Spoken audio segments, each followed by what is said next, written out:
Hello and welcome back to the Flow Tank Fuel Safety Training module. In this particular video, we will discuss the differences between gasoline and diesel. Please note that gasoline is often referred to as petrol in various parts of the world. Within this particular video, we will utilize the term or word gasoline, but it does mean the same as gas or petrol. Both gasoline and diesel are extracted from the same raw material, crude oil, and pass through various levels of refinement, yet they have different thermal characteristics, making them suitable for very different purposes. Due to the differences in the nature of these fuels, the kind of residue produced by them also varies.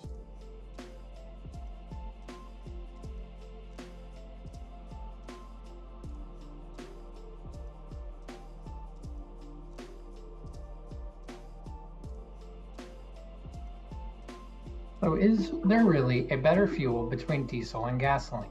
As with everything else, the better fuel is the one that serves one's purpose the best. As explained, both gasoline and diesel have vastly different characteristics and very different purposes, despite being internal combustion engine fuels.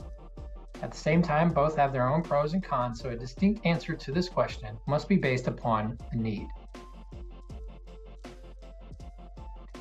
The debate of gasoline and diesel is as old as the two fuels themselves. So in the end, what does this mean for you? What would happen if you accidentally or on purpose pumped diesel into your gas-powered car? At first, you'll drive as if nothing would be wrong. That is because the engine will use up the remains of the gasoline within the tank. But as soon as those last few drops are expended, your car or vehicle would just stop. It happens because diesel and gas have very different ways of combustion. What works for gas is useless for diesel, and vice versa. You won't be able to drive any further with diesel in your gas tank, so you will need to tow your car to a service station so it can be drained.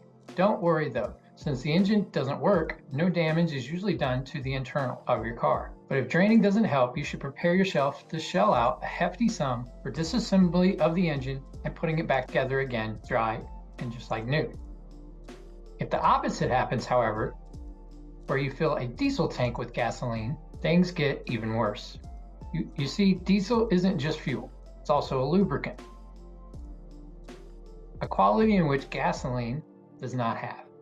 And if gas-powered engines can't combust diesel fuel, diesel ones are actually able to fire up gas, but it really does not help the situation. Gas will detonate too early upon combustion, creating the same knocking noise you have likely heard before, and would ultimately damage the vehicle from the inside. It will also leave fuel injector pump without lubrication and cause rapid failure. All in all, if you make such a mistake, be prepared to replace at least some parts of your engine. So remember, when choosing fuel for your vehicle, double check to ensure that you choose the appropriate type of fuel, diesel or gasoline.